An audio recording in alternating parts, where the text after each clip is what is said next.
Good evening, good morning, good night, good day, guten tag, good wishes, whoever you are, wherever you are. This is the Velocity of Now, and I'm your host, Thomas Sheridan. And over the next 2 hours or so, we'll try and have a different take on the world in a healthy and positive way. We won't be lost in fear. We won't be lost in paranoia. We'll be filled with solutions, ideas, good music, good laughs, and everything else that makes life worth living, because that ultimately is what being a human being is about, coming to engage and master this reality and not to live in fear of it due to any unforeseen or unpredictable end of the world apocalypses, doomsday dates, or arbitrary bedlams. As I said, my name is Thomas Sheridan, and this is the Velocity of Now.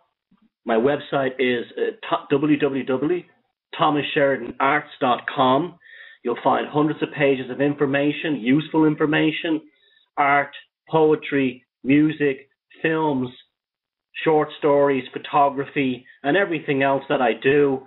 And if you want to send me a few bob through the PayPal donation button, I had to buy a whole bunch of firewall software this week because I had an unmerciful cyber attack. Or better still, if you want to buy a book and for yourself or for a friend, I've got 3 books: Puzzling People, The Labyrinth and the Psychopath, Defeated Demons, Freedom from Consciousness, Parasite and Psychopathic Society, and The Anvil of the Psyche, a book dealing with the kind of world we live in, a world built on mind control, crazy making, mind games, and all delivered to us by the merchants of nonsense.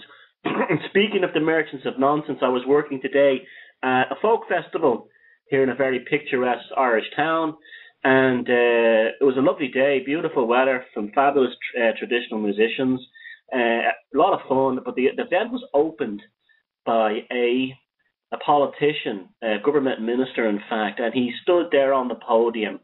And this is not a kind of a poor town. This is being quite an affluent rural community. And he said there, and he actually had the audacity to say that further integration into the European Union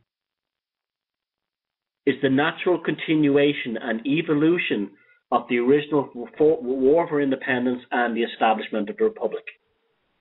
So they're not even hiding it anymore. As Steve, the producer here on Type 1 Radio, said beforehand, these people don't live in the same world we do. I've come to see that religion and bureaucracy are the 2 most evil, negative, and destructive forces on this planet today. Yes, we have corporations. We have corporations run by psychopaths. But when you really think about it, they wouldn't get the power they have in order to implement their control and their grip upon us if they didn't have bureaucracies streamlining for them through their NGOs and through their quangos and through all their little bodies and, public-private partnerships that help them shackle their corporate psychopathy around the rest of us. Bureaucracy is an appalling thing invented and foisted upon the human race. This is what George Orwell's 1984 was all about. That's what it was all about. The inherent evil, stupidity, the self-destruction and inhuman nature of bureaucracy. Beware the bureaucrat. So, what happened to me this week? Well, I had an unbelievable cyber attack, as I mentioned there in the intro. I've never seen anything like it, and most people who've been on Facebook for years have said they've never seen anything like it. From what I can establish talking to the broadband provider here, it's actually a high-tech operation, a mafia operation running out of India. And what they do is they, through Facebook and through other networks such as Twitter and Google, they implant upon your machine a virus. And then they call you up later on and tell you that if you don't get this software upgrade, they pretend they're from Microsoft. And you can tell it's not Microsoft because, one, Microsoft doesn't call you. And secondly, there's absolute chaos in the background. You can hear all these, it's like an Indian restaurant kitchen or something, which would be anything but a proper IT professional setup. And they're looking for money off you to fix it. So be very careful with the scam. As I said, I had to buy some firewall software. It seems to be working. I was a real worry I wasn't going to get the show done tonight because I was literally being hit constantly. It's the most bizarre thing to see folders appearing on your desktop and things like that. But anyway, it seems to be solved, but people be careful out there because the web is becoming a very nasty place. It's really becoming, especially things like Facebook. Now, Facebook is dead handy, for, contacting. It's been really good for me getting out there. I've made lots of friends and met loads of lovely people, and it's a great way of promoting the work if you're a musician, a writer, an artist, whatever. But its bigness, its hugeness, its powerfulness, its integration into our modern life has made it very tempting for, criminals. And what they're doing is doing things like even now, they're creating fake profiles and everything. If someone said to me last week, they don't trust anything. They don't trust really anything they hear about anyone on the internet anymore. And it's sad because that's the way it's going. But also that's a good thing too, because we don't have non-stop propaganda from the mainstream. Like I always say, research, and do not, when you hear something on the internet, or you see a short, YouTube video or anything, or you see someone being attacked or smeared online, do not believe it automatically, because it could be a lunatic on the other end who's actually attacking this person. And like I always said, smear campaigns are only run by two kinds of people, psychopaths and psychotics. So the next time you see someone running a smear campaign on the internet, pose that question to them. What are you, a psychopath or a psychotic? So last weekend on the show, I said I was going to talk about this fast. I said I was going to do a fast, and it's part of a month-long sort of quest where I'm going to try and test myself and try and push myself to the limits as research for the next big project I'm working on. And I went cold turkey right into the fast. It was a big one. I went straight in with nothing to eat.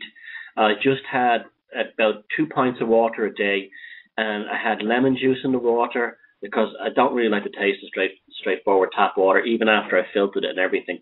And also I put some lemon in there, but I wouldn't ginger, but I wouldn't consume the ginger. I would just use it to flavor the water. So it was like a cold tea. And I got hungry the second day. I actually got the hunger pangs, and I was very close to breaking at that point. This was the Tuesday. I went on the fast right after the show ended this time last week. And I said, Shagget, I won't give in to this. I'll just see how far I can take it. And that night I had the most unbelievable dreams. I mean, incredible dreams. Beautiful dreams. Very filled with symbolism and really intense. I had some phenomenal phosphene experiences. If you don't know what phosphenes is, it's also called the prisoner cinema. It's a non-light sourced visions or symbols or images. I cover it in my third book, the Animal of the Psyche, what they are and how they work. This is where a lot of the archetypes used in corporate and government symbolism actually come from. They're neurological thought forms that are actually located deep within the human mind. They come from somewhere else. They're also very common in Paleolithic art forms.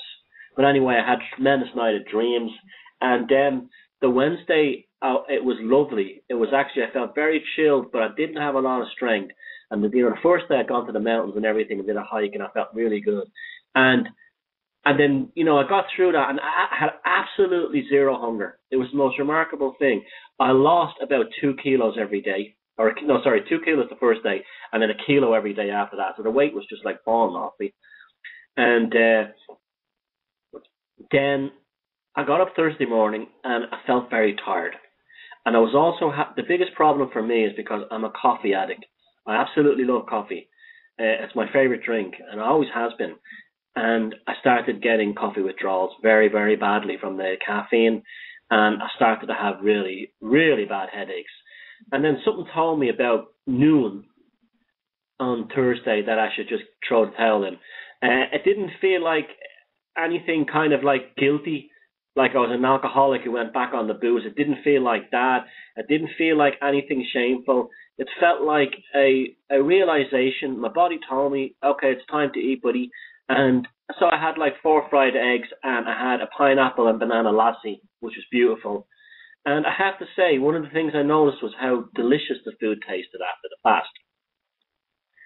Now, that morning before I ate, and I've been trying to eat well, but I've been very busy working this week, so I've been catching food on the fly. So, but I've been trying to stay away from the rubbish, but I haven't always done. I had a pizza there one night. I literally had no time to cook or anything, and I had to get something. But it was a proper, a proper pizzeria made pizzas. So it was like, it was like the nearest I could get to like fresh food. But that was the only bad thing I did this week. That was on Friday. So anyway, I have to say that the fast was phenomenal. I'll do it again in a heartbeat. And we're going to have Fight Chick from Type 1 Lounge coming on for the last half an hour of the show. And we'll be talking about things like this. I would encourage anyone who's healthy to do it. But maybe not to the extreme that I did. I wasn't even taking teas or, simple like veggie broths or anything like that. It was typical me. I just went in full. And I'm kind of glad I did. And I'm definitely do it again. I have to say that I did notice what was very interesting is that I'm an asthmatic, completely cleared up. But my pee was very, very smelly. When I went to take a piss, it was very smelly, and that was probably because of the toxins coming out of me. So it just goes to show you how many toxins are inside you and how they affect us and why these fasts are so important because, obviously I was producing more DMT in my brain that was giving me these beautiful phosphine visions as well as these amazing dreams. And it shows you how polluted we are, to use a phrase. You also see how, diet is used to control us. The measurement is done according to mealtime. You have to eat 3 meals a day. You have to eat, that's the way we're regulated. It's very interesting, isn't it? Now, a lot of people gave me a hard time. They said the 7 days is too long. Well, the reason I picked the 7 days, I wasn't just being, a hero. The reason I picked the 7 days target, and I will get there the next time, or the time after that, but I'm definitely going to get that point, is because I'm trying to live a less linear life. The more I'm researching into the shamanic cultures and the shamanic way of living and the shamanic approach to life, ultimately I believe we need this back in the modern world. That's where we're really damaged. They don't live in a linear framework.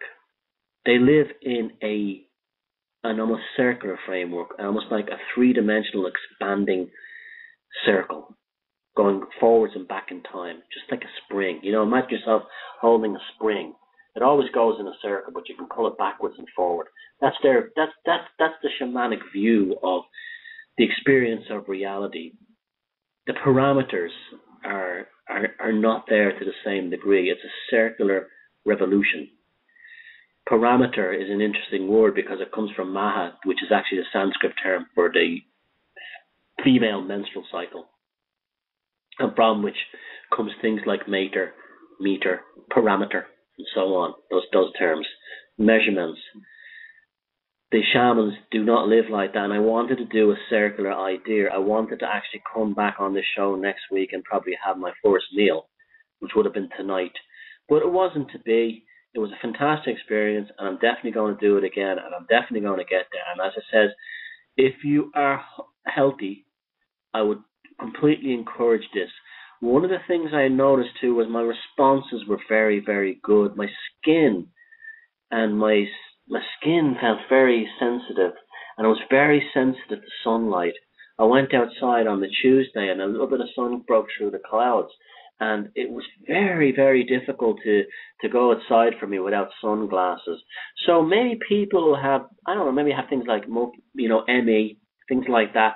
Might be worth trying fast and things like that, just to see if you might have some kind of heavy metals or some kind of toxins in your body. The fast might help this because, every culture is doing this. In Islam, it's such a central focus of it, but it's also in Catholicism and Judaism and other faith-based systems, and they wouldn't keep it going if it didn't work for them, and it does. Now, also, you can go it the other way around, where cults use diets and they use very odd diets in order to sort of control people, because it's really about the cult leader saying, you must eat what I'm eating. And the cult leader knows that if the cult members are eating the same diet that the cult leader is, then the cult leader has the cult under control. That's another way of doing it. That's the extreme. And that exists in mainstream religions as well. So the thing is to find a diet that's right for you, find an ethical diet if you can, organic if you can, and then fast. Another thing too is that my palate became very sensitive. I never realized how sensitive my palate was, especially the sides of it, just above my teeth. When I started eating again, I was having almost like, I wouldn't say they were taste sensations, but they were almost like nourishment sensations that like passed by my palate. And my palate had been numb before, presumably because it was full of crap from eating and drinking the wrong things. So that was my experience. Fight Chick again will be on the last half an hour. Hopefully she can get on to talk about these experiences, because she's a lot of experience with this kind of thing. Now, you can call in tonight if you want to and have a chat before then. We'll have a couple of songs on as well, 3 songs as usual. I'm going to try and introduce you to new talent that needs to be, shared with the world, and it's worth it too. And thanks for all the bands for sending me this stuff, because from what I gathered, the numbers for the show are fantastic. It's way exceeded what I or Type 1 are hoping for. So thank you for listening to this show and spreading the word about the show, and thank you for listening to these bands and these performers, because you see, this is how we take it back. We're creating our own media here. Okay, we don't have the traditional record company system of where you have to make a 4-track demo, send it to an A&R man, hope that they would give you a contract and so on, but it ultimately probably rip you off. Nowadays, we can make our own music. We can record music quite easily, and we can get it out there quite easily. So this is one of those beautiful systems and beautiful methods we have of creating our own media. And that's ultimately what it's about. I'm not interested in the revolution. I'm not interested in revolutionaries. I know that's a scam, but what I'm interested in is evolutionaries. People who'll say, okay, that's all crap. Instead of running down with a bunch of petrol bombs, how about we just ignore it and do it our own thing? Because ultimately, you have to realize that we're in a dysfunctional relationship with society. Not society, but the system. And you cannot heal a dysfunctional relationship, no matter if you hire the best therapist in the world. And the therapist they give people to deal with this dysfunctional relationship is the DSM, the Diagnostic and Statistics Manual of the American Psychiatric Association, and all the drugs that they have for every imaginary condition. So they can't fix our dysfunctional relationship with the system. So what do? We walk away. Bye-bye. We start again.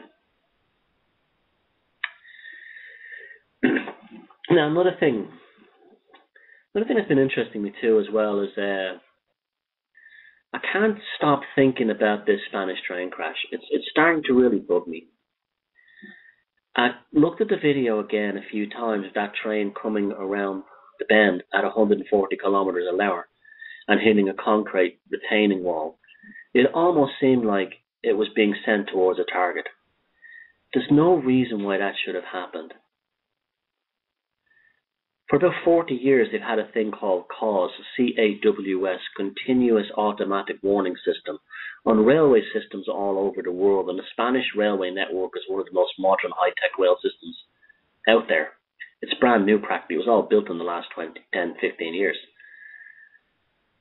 When a train, anyone who's played, a simulator, a railroad simulator like Microsoft Railroad, and you go on the modern trains, any train that's, from any kind of network, like say a similar locomotive like the Alsea on the Northwest Corridor in New York, when you go over speed, and this is standard on operating systems all over the world, the locomotive power is shut off by the CAWS or the early warning system. It literally disconnects the power drive from the train's bogies, and the train wheels just glide to a stop. High-speed trains are full of fail-safe mechanisms. Everything from hotbox detectors, which can tell if one of the axles is overheating, it can tell the locomotive to slow down, or even axle counters. If a wheel has come loose or the back of the train has fallen off, the axle counters continuously count how many wheels are on the train. The signal systems are directly connected to the power on the overhead lines, like the Spanish system. And yeah, with all these fail-safe mechanisms, which are supposed to stop a high-speed train dead, these trains have very good, internal inertia, but they still, if you cut the power off on them, they will glide to a stop in about 1,000 meters. This train should not have been going towards that retaining wall at that curve at 140 kilometers an hour. The driver could not physically do that. So something very peculiar has happened here, and something very unique has happened here. This is not a regular derailment. That train was massively over the speed limit.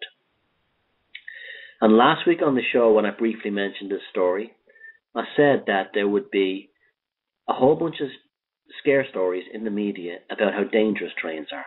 And sure enough, they showed up all over the place, particularly one in Argentina. Now, isn't it interesting that they picked a Spanish-speaking country? Interesting, that, isn't it?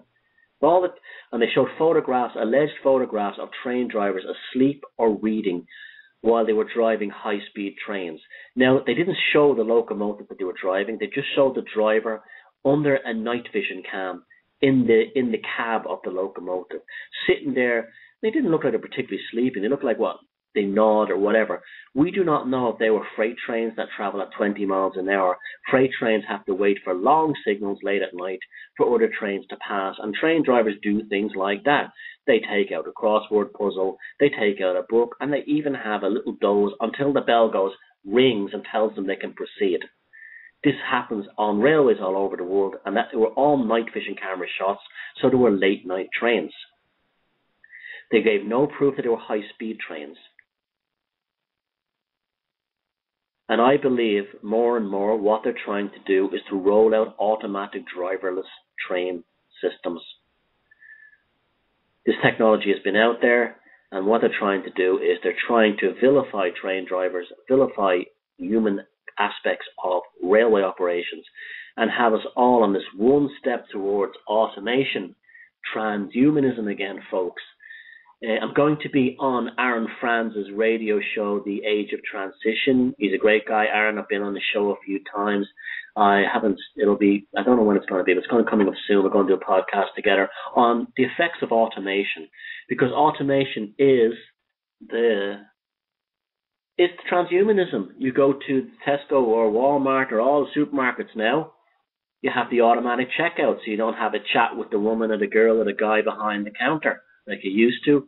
You just scan your own items and you just put them in the bag, and the human interaction is gone. It's you and the machine. And now there was a story this week of an automatic bartender on MSN.com, and they showed like a bartender who can mix cocktails and create drinks, and what's supposed to be a great thing. You don't need bartenders anymore. And then you also have McDonald's are now replacing the people taking the orders with a machine. So you just hit buttons on a screen and you get what you want. They're literally making us extinct. They're wiping us off the face of the earth. That's literally what's happening here. That's when you hear the term automation, you replace that with its real meaning, genocide. That's what they're saying, genocide. Human beings are not necessary for the technological transhumanist economy going forward. These maniacs and psychopaths who run the world think there's far too many of us, and we're getting in the way of their profits, and we have to step aside in order to allow them to make more profits, integrate more automation, because they can live as living gods among pure nature, because this is how these maniacs think. We got that famous quote from Prince Philip on record. It's a real quote. I wish to be reincarnated as an airborne virus to wipe out most of the human race. That's what we're dealing with. We're dealing with psychopaths. I know I keep repeating myself, but I'll keep doing it until we all know it. So check out that. That'll be myself and my buddy Aaron Franz sometime. I'll post it somewhere on my website, thomassheridanarts.com. And check out Aaron's website anyway, The Age of Transitions, and it's a very good movie. And he's also got a super book called Revolve, Man's Scientific Rise to Godhood, and where he talks about how really transhumanism is a form of kind of aristocratic alchemy. And for all their talk about science and reason and rationality, they're really a bunch of spooky creeps who are obsessed with a cult, their own kind of ridiculous and fruity version of the occult, that, again, they see themselves as gods. You see, you have to understand that these people like Prince Philip and Rockefeller and, those types, they don't see themselves as the same species as the rest of us. It's like I was talking about the lions last week. That's, they see themselves as lions. That's why they put it all over their regalia. And they see the rest of us as wildebeests and zebras and creatures like that to be hunted down. And the ones who are not fitting in with Darwinian view of nature are to be wiped out, slaughtered. The poor, the sick, the young, the innocent, the old, and the infirmed. And that's how they see it. And you see, when they could get away with it, things like the eugenics movement in the 1930s in the United States, they literally couldn't help themselves. They literally attacked poor black and white people in the United States to exterminate them. Same thing happened in Germany. They started with the handicapped people. And you have all these movements now who want to wipe out sick people and elderly people on care. Okay, maybe in some cases some people do want to die, but we shouldn't make it. It's just almost like fashionable. Because ultimately, that's what it's about. It's about getting rid of us. We are a bacteria. We are seen as a mold, a bacteria, a virus and a disease upon this planet. When we all know the real virus, bacteria, and disease upon this planet is the psychopathic elite. So be very careful how you use your language. When you hear something bad on the news, don't say, aren't humans terrible? No. You say, you replace it with, aren't psychopaths terrible? And you also learn to change your language. You don't say things like, you can't beat City Hall. You can beat City Hall. Life's a bitch and then you die. No, life is glorious. And then you go on to the next adventure.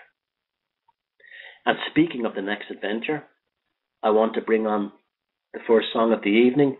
It's John Maher and Broken.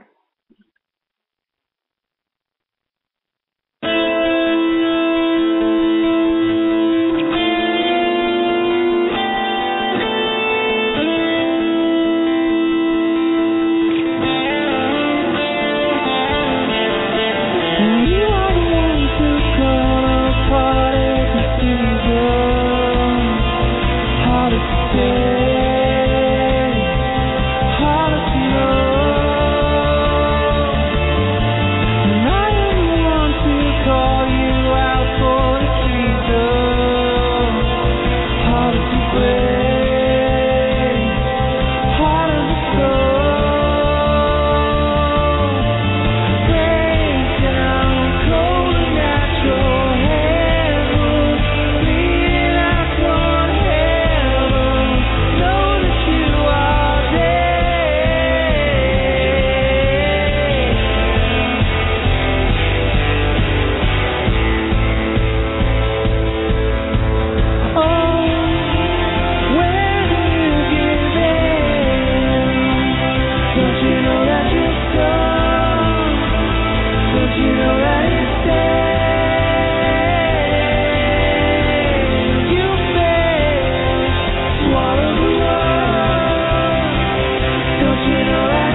Lovely. That was John Marr, Broken.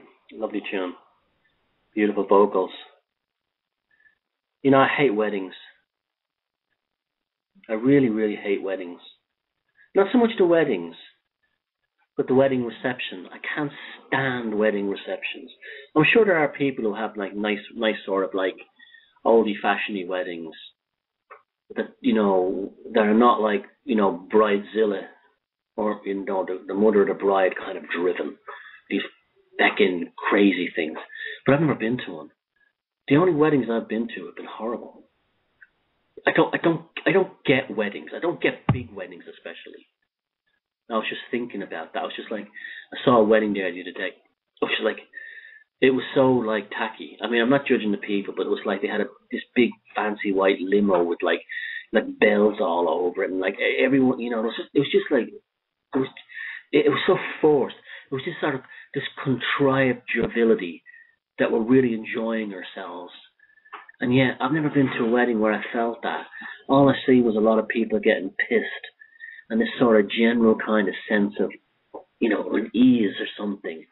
I've never felt comfortable at them. I never liked, you know, I don't like watching people in you know, in suits getting pissed drunk and making fools of themselves and the arse popping out of their trousers when they're dancing, or, you know, their buttons in their shirt popping, or, you know, then there's a row or someone, you know, they just like, and then everyone giving everyone a dirty look, and, you know, I don't get it.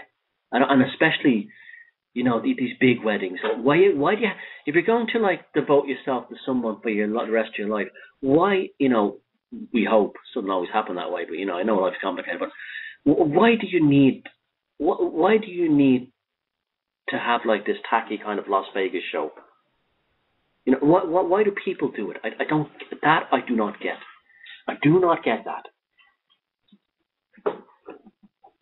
So anyway, you know, and then you have the theme weddings. You know, people dress up like Sharp, or, you know, these people wear these kilt weddings. People who are not even Scottish wearing kilts. You know, all the men, the best man and the bride and the groom look like, you know, they have a kilt. You know, and it's always that like sort of fake kilt. You know, and they think they're like you know, William Wallace. You know, I'm William Wallace on my wedding day. Wallace and Gromit maybe, but I don't get it. I just, and it's almost like there's a direct correlation between the flashiness of the wedding and how short the marriage will last. You know what I'm saying? It's like it connectivity that you have to fill that void with a big flashy reception. I was watching this video, and this really consolidated my hatred of weddings. Are you getting the feeling that if you are getting married, please don't invite me? I'll give you a present instead. But there was this video, and it was a couple in England, kind of an Essex kind of couple, and it showed like, it was a lovely traditional English old church. You had your sort of like female vicar, and this female vicar, who was off her box completely. She must have watched The Vicar of Dibley and thought it was an instruction manual.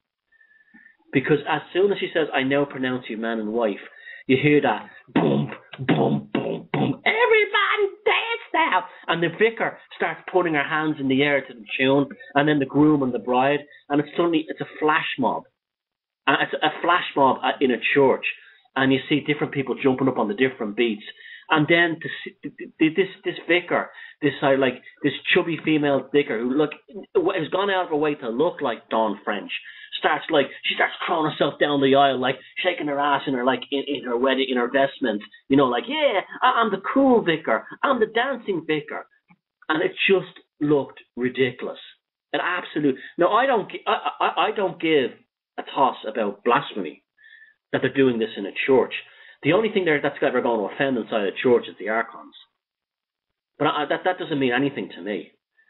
But, you know, Christianity has nothing to do with Christianity has been for the last 1900 years, has nothing to do with the philosophy, the political philosophy, I might add, of Jesus Christ. No, it's nothing to do with that. So the sheer silliness of it. It's like you became a vicar because you watched the Vicar of Dibley, and you had to model yourself on Dawn French, and you had to indulge this couple who went along with it. I give him 2 years at the most. 2 years. 2 years. He'll be wearing dresses and she'll be banging the milkman. Ridiculous. And most weddings are like that. I fucking hate them. I hate them with a passion. And they bring out the worst in people, like this infantilism comes along. And like we have to have a huge amount of guests, and we need a lot of money, and we need to prove how popular we are by inviting people we don't know. And you have these elephants. This is folks. This is how the system controls you. You know that. This is how we are controlled. In places like Northern Ireland, one of the reasons Catholics and Protestants don't mix is because they're all obsessed with big flashy weddings up there. Church weddings. So therefore, you will never have integration. Because everyone wants a wedding in a Protestant church or a Catholic church, a big one. They're very traditional. So anyway, so that's a control system. If you're getting married, a few friends in a nice place, a special old-fashioned service, in whatever way you want to do it, secular, religious. Anyway, but they do this wedding. You know, in India, you hear these weddings with 15,000 guests. 50. Imagine that. That was if I went to one of those weddings. Well, you know, that to me would be like I thought I went to hell. 15,000 guests at a wedding in a country where half the population is starving or living on the streets, and you have 15,000 people going to a wedding, and a pimped up elephant. Actually, I'd go to see the elephant. I don't know why that popped into my head. I know why. I was watching a very funny DVD last night. Jeff Foxworthy. I have a large collection of comedy and stand-up DVDs, and someone gave me a DVD of Jeff Foxworthy. I don't know. He's popular in America, but he's not that well known in the rest of the world, and it's a shame because he should be. He's a guy who talks like this. I'm from the South, you know, like that. He's a white guy, and his whole bit is similar to Rodney Dangerfield. I don't get no respect. Rodney Dangerfield did that for years, but Rodney Dangerfield, it never got boring because he was always funny, and he didn't rely on that for the entirety of his his routine, and his jokes were always good. Hey, I don't get no respect at this stage of my life. Eating has replaced sex, so I put a mirror over the kitchen table. You know, them jokes are very funny, and he was always ratting them out, and then he would do a bit. Clever. That's, a crap comedian is one who keeps doing the bit same over and over again. But Jeff Foxworthy is like Rodney Dangerfield was, and his whole bit was, he talks about you might be a redneck and he gives an example like, if more members of your family have been abducted by aliens than have been to college, then you just might be a redneck. And he does things like that. It's very funny. And I can't think of it now, but he told a joke about a redneck wedding last night. I think that's what triggered it for me. Jeff Foxworthy. If you haven't heard of him, check him out. There's loads of videos on YouTube. He's a very, very funny American comedian. But anyway, that's my rant for today. I don't get weddings. I don't understand them. I don't understand the big wedding. And the bridezillas. And then the bride, hey girl, you mustn't violate rule number 1. Do not outshine the bride. You have these like wedding planners. These guys, these like, they're all stereotypes too. Do you ever notice this? They're like a Latino Mediterranean or a black guy who's incredibly camp, wears a suit, that he's completely beat into. His hips are like, you could put your fingers, not that I'd want to, but you could put your fingers around his hips, and it's going, no girl, you got to do this, you got girlfriend, shite, and it's like that's not how we are supposed to be as human beings. And then you have the guy there saying, and you know the guy at the wedding is going, oh fucking Jesus, oh Jesus Christ, let this be over soon. Just give her what she wants, and let this be over. Let this be over, so I'll know I haven't married a monster. You ruined my wedding day, girlfriend. Yeah, weddings. Oh, I had to get that out. Kilts. Yeah, I was just thinking about the kilts there. Do you know? I know Steve is a Scotsman, so no offense, Steve, but do you know the idea of a kilt is a Victorian English invention? I mean, the kilt that we have now, the kilt, you know, the thing with the sort of like the plaid with the family identity, and the stitching is supposed to represent the Stuart clan or the McGregor clan, and then they have like the little socks with the little becking things on them. That's all modern. That was all invented by the Victorians to assimilate the Scots after the Highland clearances into a British culture.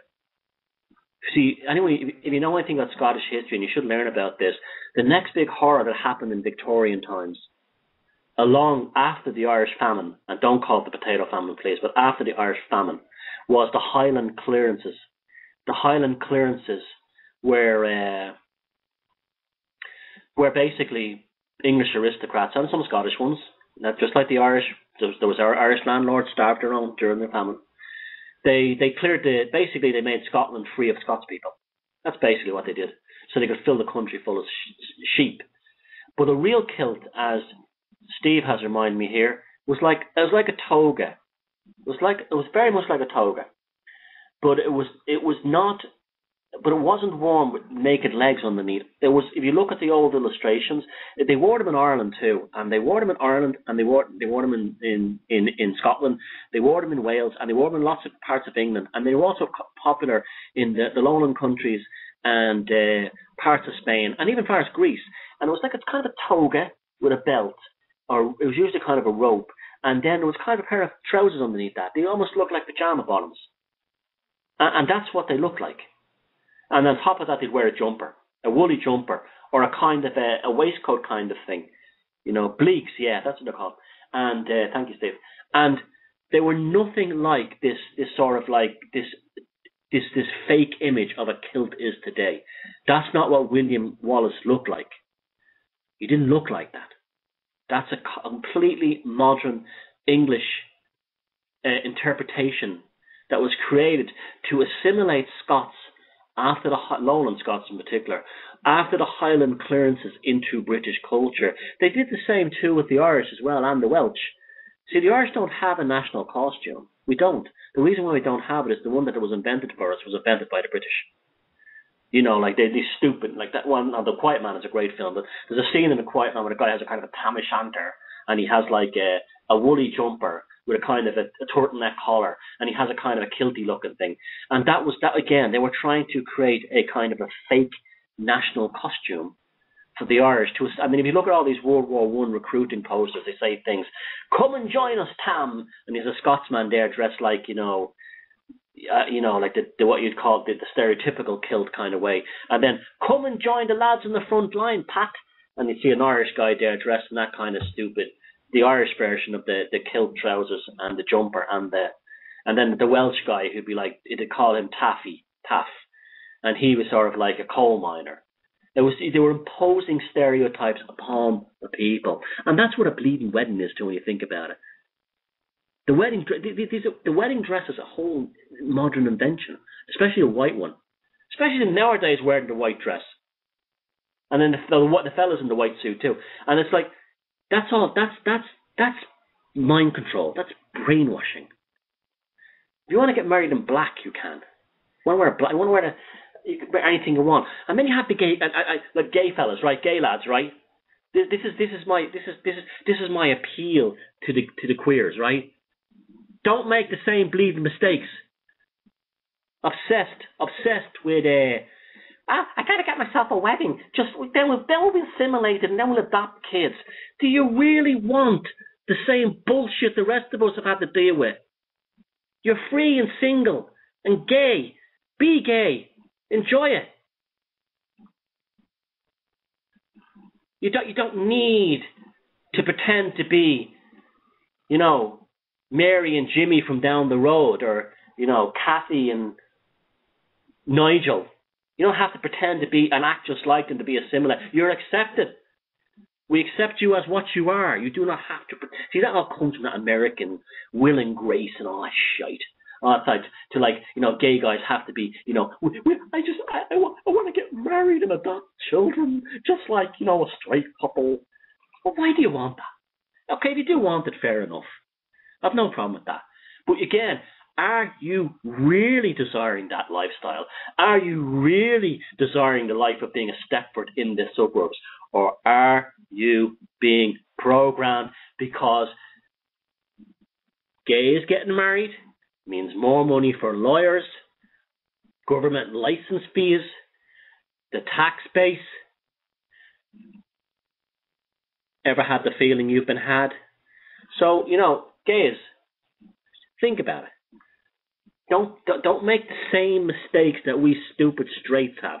You have an advantage. Hold on to it. And speaking of gays, what's going on in Russia at the moment is absolutely disgusting. It's absolutely horrific. And it's like, this Putin guy, I never liked him anyway. And I always knew he was just another globalist. And this whole thing of now making it basically illegal to be gay, or giving gays a hard time, there must be some serious economic or fiscal or some other political crisis in Russia that he's hiding. And he's, you know, the usual thing, create a scapegoat. We've no Jews left. They all went to Israel. So let's pick on the queers. They're the cause of all your problems. It's disgusting. It absolutely makes me sick. Yeah, it's... Anyway. I mean, you do need a sense of humor to literally survive this world. And thank God I have it. It got me out of the ghetto. It kept me alive. And it's, you know, it served me very well. You really do need it. Because when you just realize how much bullshit there is out there. Now, I want to read. I was just talking there. Oh yeah.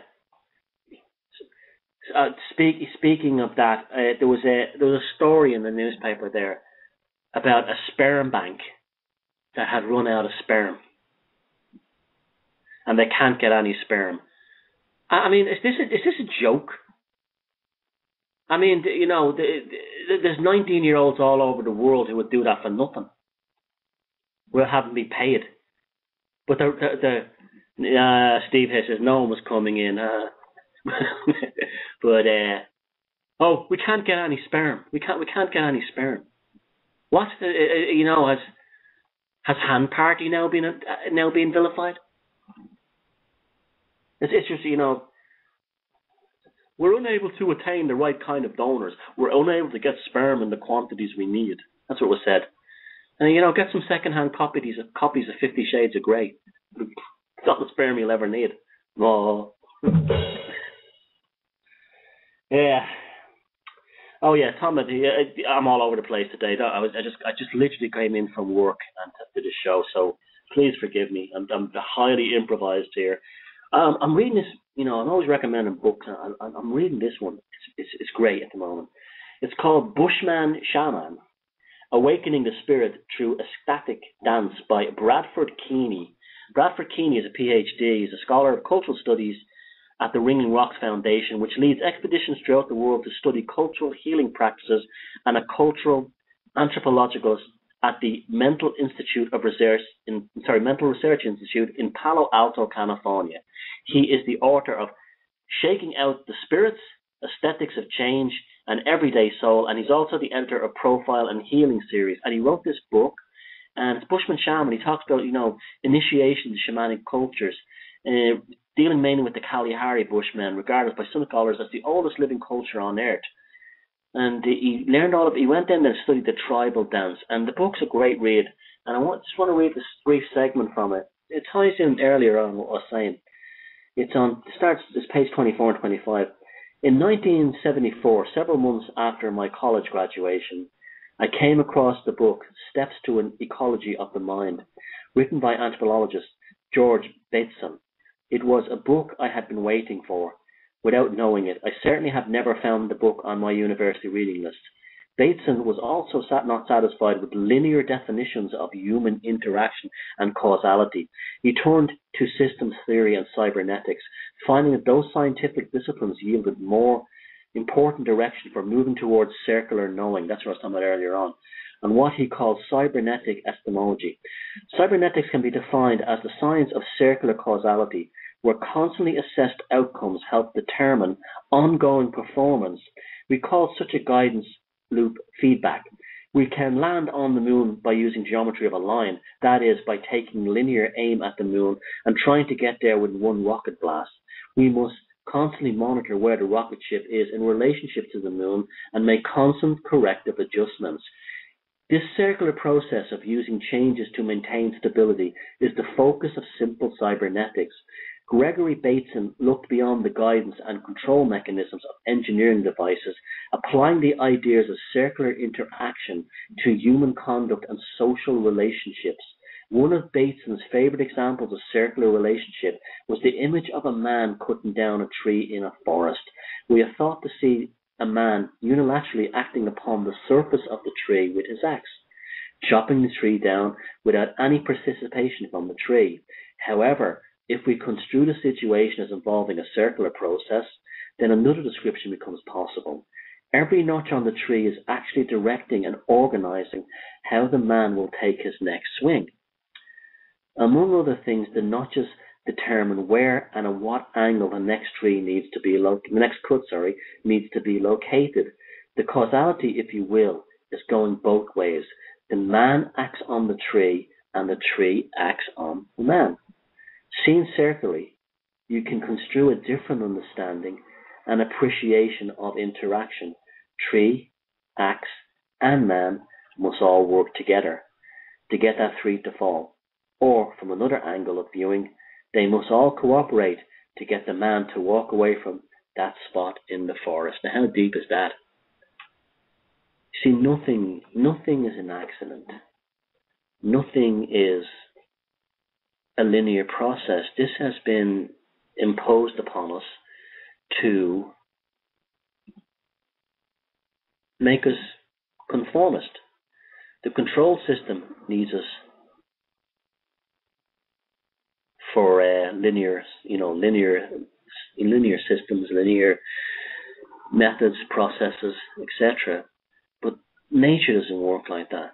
And why should we work like that? So, although they're pretending their system is breaking down, they're just making it more transhumanist and automated. Doesn't mean we have to become extinct. We can create a new culture outside the 9-to-5 world and outside their system by trying to become self-employed, make our own little small business, whatever. But you cannot depend on the man. You never could, actually, but you can't depend on him anymore, because you are just an obsolete cog in a machine where they're going to replace all the cogs with something new to keep their system linear. But their system is also dying. It's dying as well. I don't think we'll ever get to that transhumanist thing, because basically left-brain people are the biggest morons in the world. I mean, people are completely left-brain, I'm talking about. That's why cults are filled with PhDs and master's degrees and engineers and scientists. If you read Jacques Vallée's Messengers of Deception, he talks about the guy from Heaven's Gate going around, and the woman that originally started that cult, going around American universities like Caltech and VTech and West Coast universities like, LA, UCLA and Stanford. And they were doing things like talking about they were in contact with alien beings and we need to build a spaceship to reach the alien beings and this kind of thing. And you think it with all these logical, highly intellectual scientific people would actually laugh at them. But the Jacques Vallée reported at the end of these meetings, they would get 40 or 50 people studying rocket science, computers and engineering over there to want to meet his aliens, which are completely made up and fictional, of his doomsday death cult. Because they're so left-brained. And they've been raised and programmed by things like CIA science fiction, which really started with the Fable Society and H.G. Wells, that they actually do really believe there are alien beings out there waiting to meet us, when there may be nothing out there. Or the aliens may be already here in a different dimension. But the fact is that he knew how to spin science fiction, because science fiction has become so sophisticated in recent times. Marshall Applewhite, that was the name of the guy who was the head of the Heaven's Gate cult. And he used to say to people, when they're trying to recruit people, they'd say things to them like, well, what TV shows do you like? And he would say, the person would say, I like X-Files and Star Trek and Star Wars. And then Applewhite would say, you're already halfway a member of Heaven's Gate. They can't tell the difference between fantasy and reality because they've been raised on science fiction. And science fiction has one key word in there, one key term, fiction. It's not science fact, it's science fiction. Left-brain people are terrible at being cautious. For all their logic and for all their extreme left-brain people and very highly educated people are very easily led astray by systems. Because generally they tend to be also highly idealistic. And you couple this highly idealistic method with a good education, and you have Orwell's Ministry of Truth. And we're right back to the bureaucracies that I was talking about in the first half. So we're going to go to the next song now.